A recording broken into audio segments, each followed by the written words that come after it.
अजून आम्ही अर्ध्या वाटेत पण नाही होत यार. मॅडमना ब्लॉगची पडली आहे.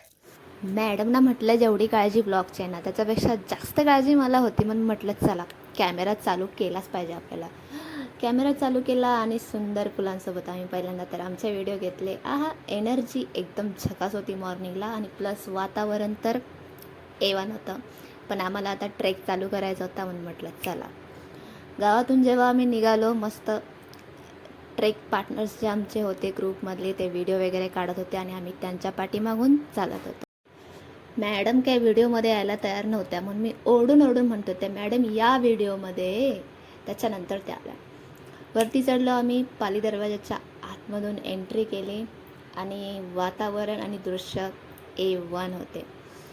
सुंदर फुलं बघत आम्ही आतमध्ये चढलो. गडावरती गेल्यानंतर आम्हाला समजलं की फुलांपेक्षा जास्तही तिथे काय आहेत तर ट्रेकर्स आहेत. पण नो कंप्लेंट्स करायच्या जरी म्हटलं तरी कोणाबद्दल कंप्लेंट्स करायच्या? जी ही सुंदर फुलं आहेत त्यांच्याबद्दल की ट्रेकर्सबद्दल? म्हणून कोमल मॅडमने माझ्याकडे या या या या या वांड्राबद्दल काय केलं तर कंप्लेंट्स केल्या.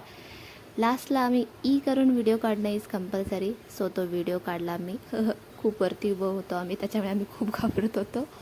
आणि नाही फडकता झेंडा बघितल्याशिवाय एंड ऑफ द ब्लॉग नाही आणि ब्लॉग नंतरचे रिव्ह्यू बघितल्याशिवाय. व्ह्यू एक नंबर आहेत, फक्त कॅप कॅरी करा. आणि या एक मिनटं भाई, क्युटीला व्हिडिओमध्ये घ्यायचं. येस. सो तुमचा अनुभव काय आहे कोमल मॅडम? अनुभव भूक लागली आहे त्यांना, बाकी काही नाही. ज्या गडकिल्ल्यांबद्दल आपण इतिहासाच्या पुस्तकांमध्ये ऐकलं होतं त्या गडकिल्ल्यांवरती स्वतः जाऊन फिरणं, त्यांना जगणं यासारखा एक अविस्मरणीय क्षण एखाद्या व्यक्तीच्या आयुष्यात होऊ शकत नाही. ॲटलिस्ट मला तरी असं वाटतं. म्हणूनच no complaints and this is the end of the blog.